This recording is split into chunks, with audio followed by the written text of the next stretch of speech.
I was walking down my block and now the cops are stopping me. I said, what you doing here? Like, why you trying to talk to me? I said, officer, what am I doing wrong? Let me get just what I came for, I really won't be long. When I told him I had children, he was looking at me differently. Doing what I'm doing, why he gotta clench his fist at me. I came about the dirt, but they still mad cause of my history. I'ma keep on going to the top until they sick of me. Steady protest, but I don't even see a change. Always hearing BLM, but is it really in your brain? Gotta see what's going on, cause we ain't all treated the same. Why so serious? I'm furious, cause this is not no game. I want to welcome you back to another episode of NBWA, New Brunswickers Want Action. My name's Dr. Timothy Christie. And I'm Matthew Martin. And as usual, here at NBWA, New Brunswickers Want Action, we have specific action items that we're calling on the government to produce in New Brunswick. The first is we think there needs to be a public inquiry into systemic racism in New Brunswick.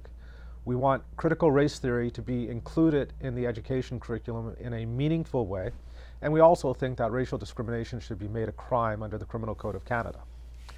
These are the action items that we emphasize every show, but today we have a very, very special guest with us. Her name is Dr. Elle Jones, and she is a poet, she is a journalist, she's an abolitionist, and she's a professor at Mount St. Vincent University. Dr. Jones, thank you very much for joining us. Thank you for having me. Before we start with the questions that we have about your report that you've made, maybe you could take a couple of minutes to introduce yourself to our audience.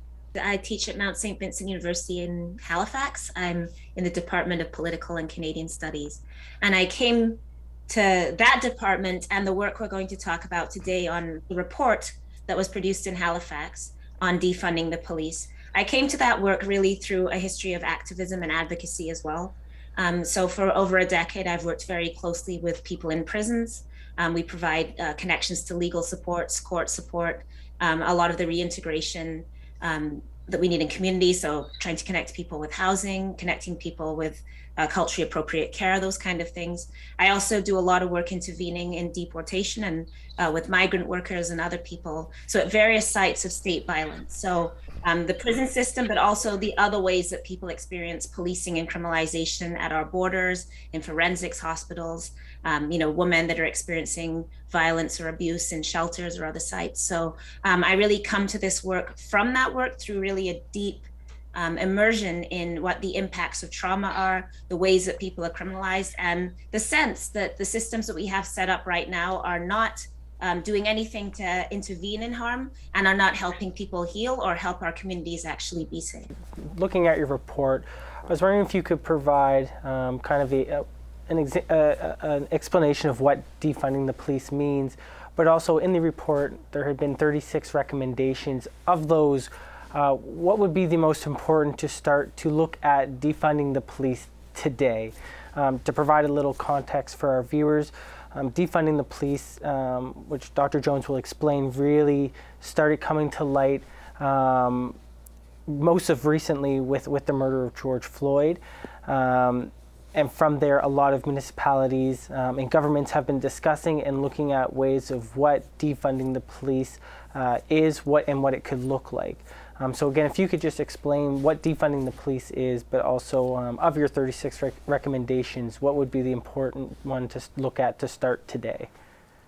Yeah, so just to clarify, I was the chair of a subcommittee that was appointed by the Halifax Board of Police Commissioners, initially to just simply define what defunding was, but we felt very strong in public engagement. In other words, it's one thing to say this is what it is. It's another thing to say, how does this actually take place in community? How do people feel about policing? How do we feel about safety? What actually keeps us safe? So we really wanted to try and engage in a broader way to think about those questions, because if we are going to think about defunding the police, as in removing resources from the police and placing them into other organizations or areas that can more effectively or appropriately do those tasks, we need to be aware of what those organizations are, what exists in our communities, what resources do we need. So some people, just to begin with, some people don't like the term defunding. That's one of the sticking points. A lot of people find that it sounds quite negative. So we can call it other things. If we want to think about it as, for example, reimagining what public safety means, we can think about it as detasking, which is really the heart of defunding, which is, as I said, removing tasks from the police that they are not equipped or trained to do and having more appropriate organizations do those tasks. Usually we think of this particularly in terms of mental health and decriminalization of substance use. And then it also has a second piece, which isn't just the removal of funds, but more importantly, the rebuilding of our communities. So as I said, that if we're not going to have the police do these things, obviously there needs to be other things in place that can step in and do those tasks. So if we want the police removed from mental health care, which is, you asked the question, what is the most important thing? That is the number one area. And even we had almost 2,500 survey responses. And even in people who would quite strongly say they didn't agree with defunding, they would say, no, I'm not for this. As we got deeper into the questions, a lot of people would say, but I don't think the police are really equipped to deal with mental health crisis. I don't think they should be there. And that is defunding, right? So that's one of the major priority areas. We know that the vast majority of fatal and non-fatal interactions with the police, so tasers, shootings, are people experiencing mental health crises, for example. 1 in 3 Canadians have some form of mental health struggle, and it is, of course, the leading cause of disability for people in Canada. So that is a huge area. And of course, it is not appropriate. And the police themselves will say this, that it is not appropriate for the police to be involved in what is a health matter. They are not trained to do this. They are not medical professionals. They're not social workers. They're not peer mental health support workers. And in fact, many of the things that are accompanied in doing mental health care when you're in the police actually divert the police from what most people would think are more necessary tasks. So for example, in our province, Nova Scotia, and you may have something similar in New Brunswick, under the Involuntary Psychiatric Commitment Act, police actually have to wait at the hospital until somebody is admitted. So that can be 12 hours that they're sitting waiting with somebody in crisis. And again, they're not really equipped to provide any support. And then they're just sitting in the emergency room for hours and hours. They find it stressful. They find it often traumatic to be involved in these things. As you know, when we talk to the National Police Federation, who do not support defunding, I don't want to suggest they support it, but they did say that they also agree that many social tasks have been downloaded onto them that would more appropriately be dealt with by resourcing social services. So that's really the heart of defunding. It's really thinking about, do we need the police called when somebody's living in a tent because there's no housing?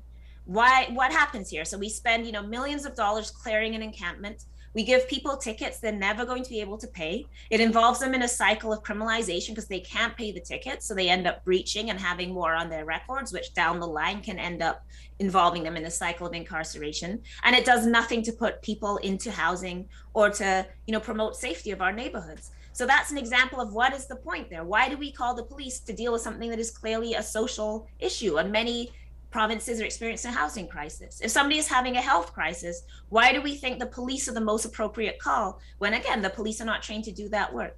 Also, of course, for example, sexual assault reporting, which is often more appropriately dwelling in another organization. So one thing we look at in the report is third-party sexual assault reporting, which means that rather than reporting to the police, you have another organization, such as an organization that specializes in dealing with sexual violence or domestic abuse, that is able to talk to the person instead. And in studies that are done that, people have studied this practice, you get much higher rates of reporting. Especially from people who may be sex workers, people who use drugs, racialized people, people who are scared that CPS is going to be involved in their families. Those are people that are unlikely to report. And when you remove the police, they are much more likely to go and get services. It allows us to get much better data on what's happening. We get a much better picture. And we also preserve the option that if the person does want to report, they are still able to do that and still involve the police later. So this is an example of detasking. And sometimes that can mean removing the police entirely. And sometimes it can mean having another option and the option to possibly have the police involved at a later point, as with sexual assault. So that's a very brief overview. And as I said, some people get quite uncomfortable with the idea of, saying defunding, like, okay, so you just want to strip things away. You want to, have murderers running our society. This is going to be very unsafe.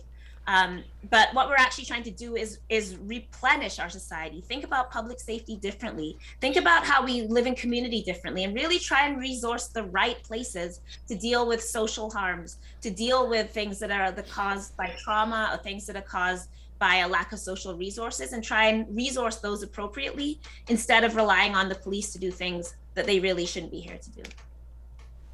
Okay, well, let's follow up on that a little bit. I really appreciate your comments, and I couldn't agree with you more on the mental health thing. So we had two crises here, two tragedies here in New Brunswick last year, where two of our Indigenous brothers and sisters were killed, shot and killed by police in two separate incidents in the same month, and they were both mental health. So one was Rodney Levi, where he went to the hospital in Miramichi. He was exhibiting symptoms of a psychiatric illness, but he didn't have an acute psychiatric disorder that needed to be treated as an inpatient in a hospital. So they didn't admit him through emergency, but he was still very unwell. So he called one of his friends. Him and a friend went to a local pastor's house, and the pastor was having a barbecue.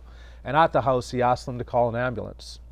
And before the ambulance arrived, the police did, and they shot and killed him before the ambulance could arrive. So it's a clear example of where, because of their inability to deal with a mental health crisis, their only recourse was to shoot and kill Mr. Levi. And of course, they will give us explanations for why they thought their life was in jeopardy and all of this type of thing. But at the end of the day, I work in the hospital sector. We have people come in mental health crisis all the time, and we never shoot and kill them. So there are other ways of dealing with people for that. But the other issue that I wanted to pick up with that I thought was very interesting is this idea of a broader idea of defund the police. So from my understanding, there are different camps. So there could be one set where they say, you know what, we should be taking so much away from the police that it's a fundamentally racist institution and it needs to be completely abolished, reconsidered, refigured, and completely done away with. In the middle would be people who say things like, well, maybe you should focus on detasking the police. So find out what are the core policing activities they need to do. Let them do that because they're trained in, they have the right skills to do that.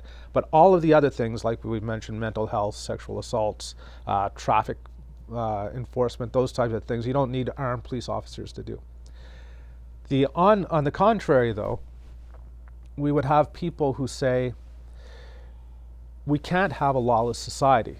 If you get rid of the police, then we're going to have rapists and murderers running around. We clearly can't have a society with that.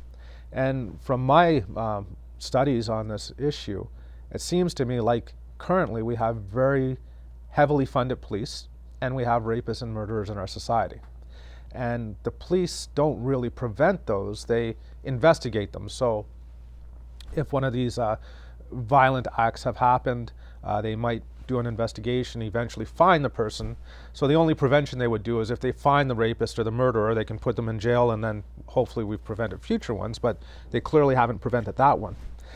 So I guess my question to you would be kind of, what would you say to people who have this perception that defund the police means a lawless society, as opposed to a society where police are maybe doing proper policing actions? If you could give us some of your thoughts on that, please. I mean, there's a few answers to that. One thing is that often the people that are the most strongly advocating for changing how we do policing, whether that's through, as you said, there's a range. So all the way up to people that are abolishing the police, to people that want to just reassess policing. But the people that often most strongly advocate this aren't people who are naive to violence and harm. It's people who work every day in these areas, people who work in domestic violence shelters, people who work with prisoners.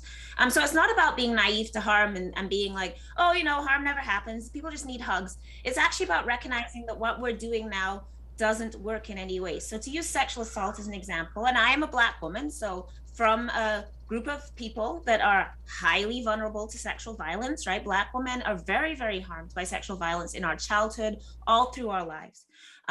So it's not that Black women are out here not understanding what sexual violence does to us generation to generation. And in fact, ideas of transformative justice that look at how to deal with sexual assault differently came from Black women who are victims of sexual violence and understand that involving the police doesn't actually get to the root. So right now in Canada, about 0.6% of any rape will end up in some kind of conviction. Only about 6% of cases even go towards a prosecutor, right? Or even considered or reported. We have incredibly small amounts of reporting. So what we're doing with policing isn't working now. Sexual assault is happening now. And as I gave you an example, when we remove police for reporting, for example, we actually see those numbers go up because a lot of people, particularly in racialized communities, are very scared of having the police involved in their family. It often ends up with child welfare being involved, and then you end up with more generations involved in systems, and kids in child welfare end up criminalized. It ends up, if you are from a Black community, we know that then the stigma that comes into your community, you get, a bunch of surveillance and criminalization that doesn't actually help. So it's not about ignoring that sexual assault takes place. It's saying what we're doing now isn't working. The policing of sexual violence isn't working. We have zero tolerance on domestic violence now. And domestic violence went sky high during COVID because of particular conditions. So we really need to start working to look at the underlying causes and deal with those. Many families talk about when somebody starts being in distress, or when they're concerned about a child and saying something's not right. My child is going through these things that they can't get help. They call social services and they call the police, and they're told we can't do anything until a crime is committed. And this is how our system is working now. You mentioned Rodney Levi going to the hospital to get help and being told we can't help you.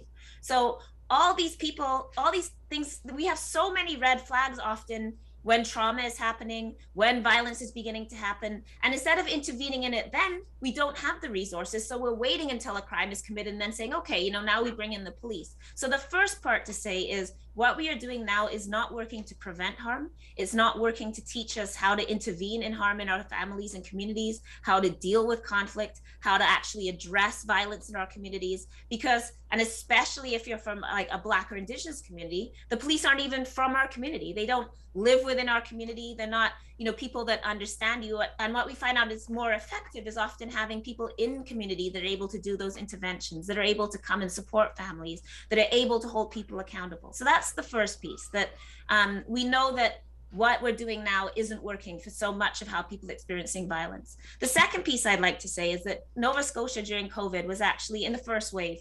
We actually were one of the leading province in the country in terms of doing releases, because obviously during COVID, we know that pandemics, congregate settings, whether that's prisons, nursing homes, these are the places where COVID thrives, right? And then the workers who are coming in and out end up spreading the virus into community. And this happened with prisons all over the country, that the towns that prisons are in, the prison staff got COVID, and then you had massive outbreaks in the prison and outside the prison. So we were doing releases, right, to as a public health measure. In Nova Scotia, 41% of people were released from provincial jail.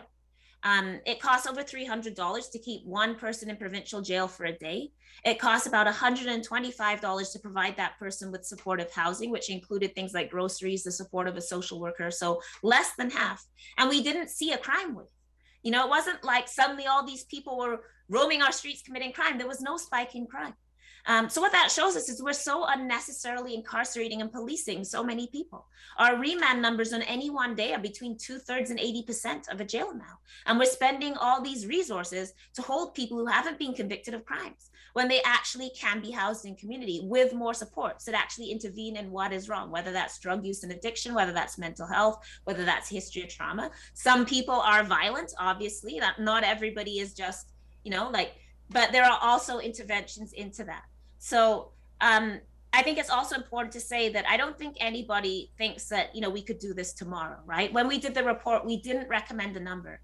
And there's a reason for that. We didn't say, take 50% or take 25% or take it all, because that would be irresponsible at this point when we actually haven't resourced, community groups. We don't know what we have because we haven't been resourcing them for decades. So we have to actually get into place the structures that could replace what we're using now. Right now, do you know who to call? If, there's somebody in your home is having a crisis, you don't, because there isn't a community mental health peer-led team that you can call right now. So we need to set those things up. And thankfully, there are models for this. So for mental health, there is the CAHOOTS model in Oregon that has done mental health interventions without police for over 20 years with no violent incidents. Toronto is piloting this now. Edmonton has agreed to pilot this. For sexual assault and domestic violence, there are other interventions. People have done things like accountability circles. People have worked on like really intervening in cycles of trauma and violence in families, because we know this stuff is generational. So we really need to interrupt this. In Canada, for example, nearly 50% now of federally incarcerated women are Indigenous women. And over 90% of those women have histories of violence and trauma, sexual and physical abuse. So, you know, incarcerating those women rather than actually giving them a place to heal and deal with that trauma does nothing for anybody. And again, just breaks families generation to generation. So in so many of these ways, we can imagine and think about and actually have at our fingertips other interventions, but we're taught to believe in police. So one of the things we talk about in the report, I think it's in our second chapter, is we just do a snapshot of data, right? Like a week of policing. And so what you realize is that a lot of people, because we watch a lot of crime TV, and between a third and 50% of like fictional material that we watch in any one year is crime-based, so court dramas, true policing stuff. The news very overemphasizes violent crime. So obviously if there's a shooting, that's going to be on the news. So people have a sense that far more crime and violent crime is happening than is actually occurring. In Halifax, for example, I think we spend the second most per capita of a city in Canada on policing, but we're way below the national average of the crime severity index.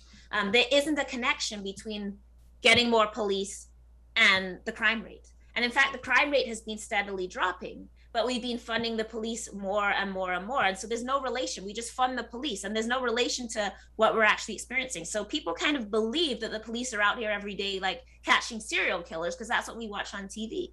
In fact, it's bylaw, like traffic.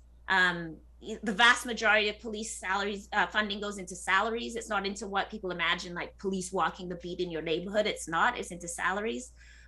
Police dominate the sunshine list. They make huge amounts, especially in overtime. So this is not an efficient system financially either. And I think there is a gap between people's perceptions. So when you start talking about, do we need to fund the police? Do we need to give them this kind of budget? People's automatic response is, but murderers and sexual assault. But in fact, that's not the vast majority of what's happening at all. So we don't have a very accurate picture because of how we experience the media. And that is one thing that is very difficult because we're fed so much of a narrative. So people genuinely believe that, you know, if you get rid of the police, there will be chaos. And that's not really borne out by what the police actually do and how we spend our policing resources.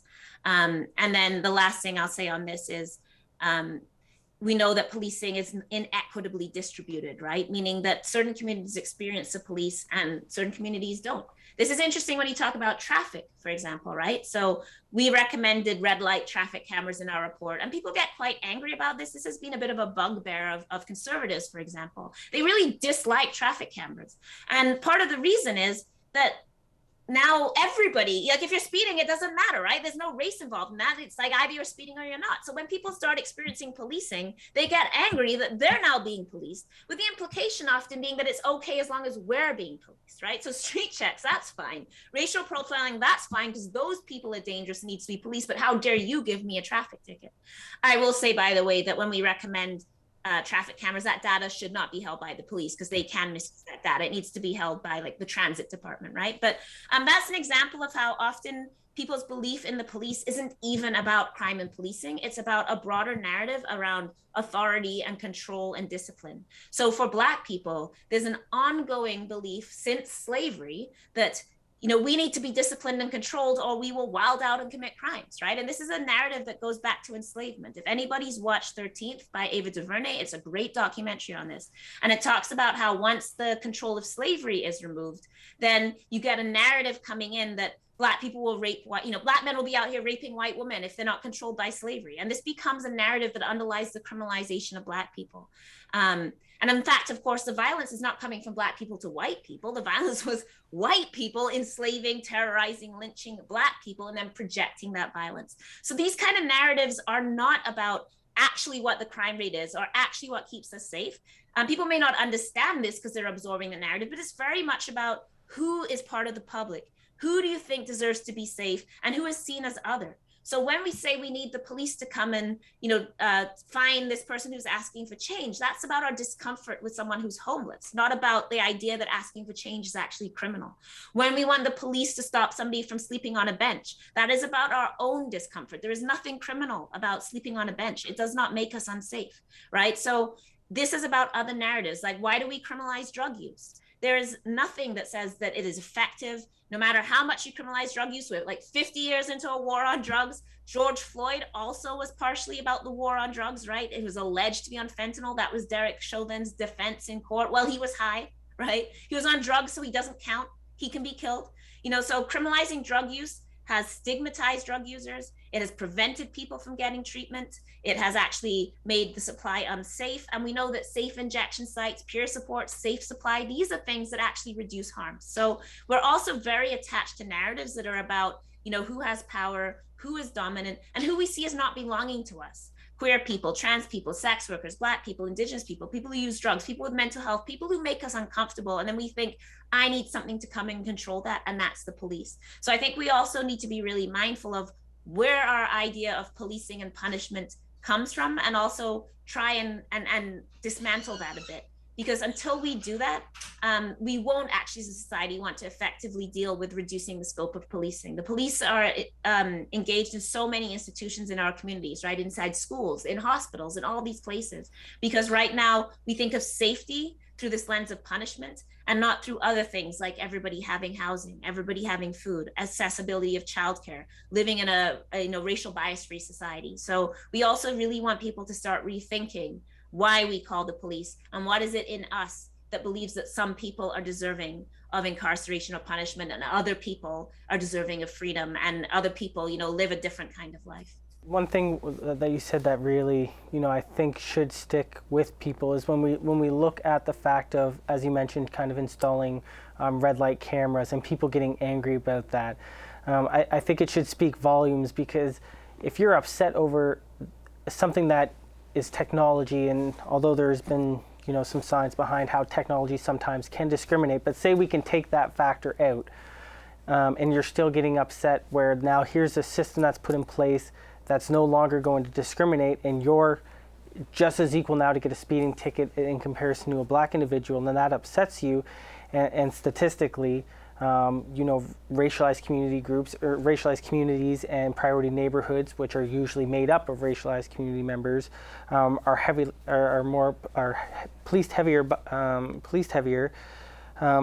When you start putting in like those red light cameras that start to level the ground, we'll say, if that upsets you, I think people need to really start to understand that they probably unconsciously already know that there is this unequitable treatment of racialized community members in our policing system. They just don't want to talk about it, address them, because it doesn't affect them.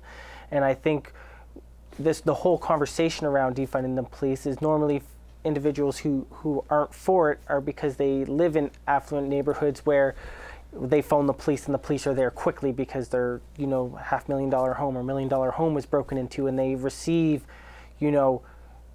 quality police services, we'll say. But when you go to, there was a study done in Halifax where Black individuals were 6 times more likely to be stopped by police. Well, of course, that would create that kind of negative and relationship with police, on top of where police were brought into existence for racist reasons to begin with.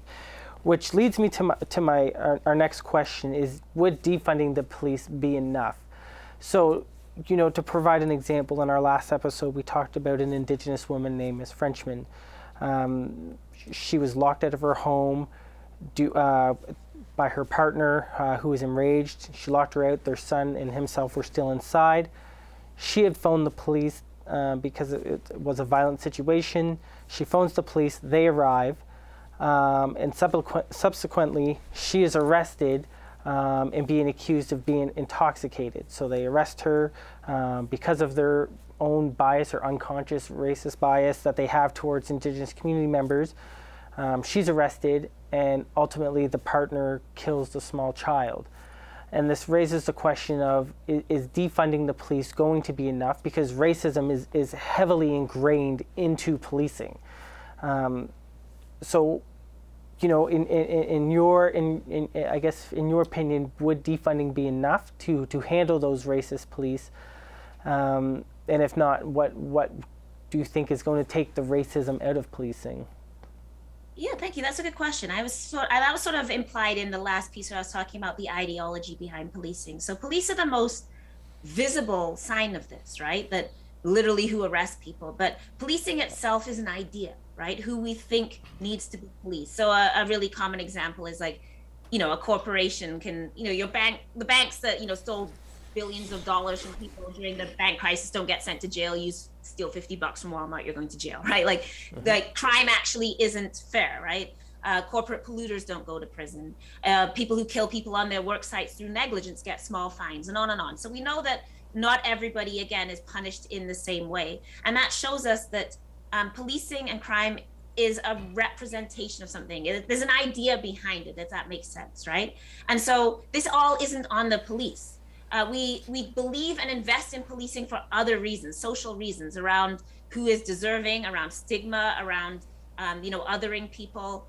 And I know when I was speaking before, I gave an example in the States. I imagine people are watching and be like, well, that's the States. But just to be clear, these things are active in Canada as well. The RCMP are formed as a colonial police force, right? Literally, it's the Northwest Mounted Police, and literally to push into the North and West and remove Indigenous people from their land. So they're involved heavily in the settler colonial creation of Canada, and then of course RCMP during residential schools are like returning kids to schools, right? Canada actually very much polices our borders to prevent Black people from coming up. So when people are going through Jim Crow and segregation in the South, they can't get into Canada because we stopped that. That is a form of policing. So to say that, a lot of people will often say you're projecting this is from the States, like you guys want to talk about George Floyd, and it's not Canada, it is as well. These ideologies are international, and they certainly cross borders as well. But with that said, the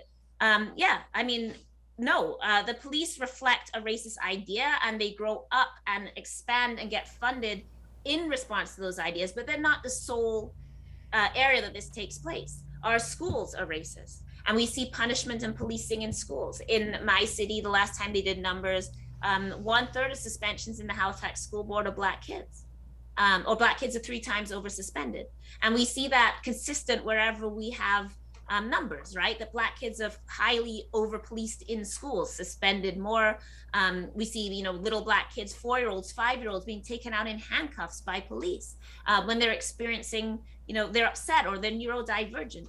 In Edmonton, where they used to allow like literally putting the kids in closets, basically, it was like Indigenous kids and neurodivergent kids with autism, for example. So, our schools are also places where racial discrimination takes place, and we're suspending kids and policing them and disciplining them at incredibly high rates. And then, of course, the kids become detached from education, and they become much more vulnerable to the street life and being criminalized. Healthcare is a place where criminalization occurs. People go into emergency rooms and, end up criminalized by engaging in help. There was a man who, I can't remember his name, I'm so sorry, who recently died in New Brunswick of COVID in jail, and he had gone for mental health assistance and spit on one of the orderlies, one of the people involved in that. And so they arrested him and put him in jail, and he died of COVID. That was a man that needed mental health help. And obviously no one wants to be spit on at work, but that wasn't a criminal act. That was somebody who was in crisis and needed support and ended up dying, getting a death sentence, dying of COVID. So we know that healthcare, this happens. Social work is a place that's often a huge gateway for criminalization for Black and Indigenous women in particular, right? They can come into your house, they look through your fridge, they can ask you, do you have a man in your life, or, what money are you getting? And that is a very intergenerational involvement. And there is a phenomenon known as crossover, which is if you're involved in the child welfare system, you are highly likely to cross over and be involved in the prison system and be criminalized later. So racism is embedded into all these systems, into our courts, into jury selection, who ends up on juries, who is the prosecutor, what color is the judge, what background do they come from, what assumptions are in the court, in psychiatric care, all over the place. So when we think of policing, I think it's really important to expand our idea beyond just the street police and not simply say it's somehow just coming from them, like it must be them, they must be bad people. They reflect broader ideologies. They reflect broader practices. Aliens could come down tomorrow and zap up every police officer. We know what would happen is that rich people would just get their own private security forces, right? And those private security forces would still be arresting you for being homeless because there's an underlying idea around inequality. So no, police are in many ways a symptom. And what we also need to think about is, what are the historical roots of this? Why did this come about? This is not natural. There's nothing in Black people that makes us less or less capable of being citizens, less capable of education, less capable of contributing, right? We have been stripped of resources for so long. Many of us are only in our first, second generation of being able to work or not live in a segregated neighborhood or go to university, right? We are still recovering and trying to catch up, and we have a long way to go. Same with Indigenous people, who we don't even have clean water on reserves, right? So, and then what do you think happens in a society where you strip groups of people of resources, survey them, criminalize them, don't give them options? We are still crawling out of this. So as I said, the next part of defunding isn't just about taking the money or reallocating. It's about saying, what do we need to build up in our communities? How do we need to change schools so that all students of different abilities are getting an education and feel safe in our schools? What do we need to do to support families so that families have options to deal with trauma before child welfare or the police are involved? How are we going to deal with healthcare so that people in healthcare actually feel that they can go in and be treated fairly and not have the doctor believing that, Black people don't feel pain? And, there's all these surveys that show how much racism there is in healthcare just because of unconscious bias. So we really need to do that work all over the place. And if we do effectively do that work, particularly in the education system, then one would hope that we would start to change our ideas and shift how we think, and then we would rely less on policing, because we wouldn't be saying, oh, I saw an Indigenous man walking on the street, I think he must have been drunk, I'm going to call the police because that makes me feel unsafe, when the person's literally just walking, minding their business, So yes, we have to recognize that racism is saturated through our society. That doesn't mean that every single person is out here just being a horrible racist. That's not what we're saying. We're talking about systemic racism, so much that is unconscious, that is embedded in a system beyond individuals. And that's what we need to address. It's not about targeting each individual person, saying you're a bad person, you personally are racist. It's about saying we all inherit different systems of power, and we all have to do that work to recognize that and then think about how we can change that. Dr. Jones, this was wonderful. We really appreciate your passion. We appreciate your joining us today. I think our viewers are going to gain a lot from your insight. We're going to wrap up. So in terms of some concluding thoughts, I can't help but thinking about one of our central terms in this show is the criminalization of racial discrimination. So when it was illegal for us to sit on a bus or to go to a movie theater or to sit at a counter, people called the police and arrested us. Now, when we have a human rights legislation, the people writing the legislation say, oh, if the tables have to turn, we're not going to arrest racists for being racist. We're going to make the victims of racial discrimination prove that they were discriminated against under human rights legislation and that type of thing. So for good reason, we've been calling for the criminalization of racial discrimination under the Criminal Code of Canada, because we think this would give us some hard tools we could use to take bad people out of positions of power. So that being said, we want to thank you for joining us. And Matthew, I'm going to ask you, do you have any concluding thoughts? I think you've said, a lot of great points that really kind of broadened people's thoughts on defunding the police, rather than looking just at our policing, even policing in a different sense that happens in our education system, with our social development sectors, within our health sectors. I think those points are really going to start opening people's minds and thoughts to, when looking at defunding or detasking, that it's more than just one singular body or enforcement agency, but rather a larger scope of things. So again, I want to thank you for being here with us today. We truly appreciate your time. Thank you so much for having me, and thank you for having this conversation. I know it's a difficult one. There's a lot of new ideas often, and when we're changing something that is so embedded in society, it takes a lot, right? So I just really encourage people to do your own thinking. Just really challenge yourself to think about, when do I think police are necessary, but can I also think about other ways too? Because we each of us have a responsibility to this, and all of us do this work every day. All of us hold this stigma. Nobody's born, outside of our society. So it's not about accusing each other. It's about being more compassionate to each other, thinking about ways that we can maybe mutually aid each other? How can we rebuild our communities? How can we think about safety in other ways, which also means perhaps protecting each other, learning to speak to each other, learning to deal with conflict? These are all things we can do every day. So it's not immediate. Nobody's saying that, tomorrow we should just strip all funds from everything. We know we're not equipped to do that, but we can be, we could be, if we started putting in the work now. And each of us has the ability to do that. So I think it's very important to also end on this note of care, right? That we can care for each other. We saw that during COVID, where so many people, helped out their neighbors. And think about if we did that on a broader way, the ways that we could perhaps stop harm before it happened, if we all were more able and more trained and more confident in our ability to talk to our neighbors, to address harm, to deal with conflict before things became a crisis. So thank you so much for having me. It is our pleasure. Thank you. Again, Dr. Jones, thank you for being here with us.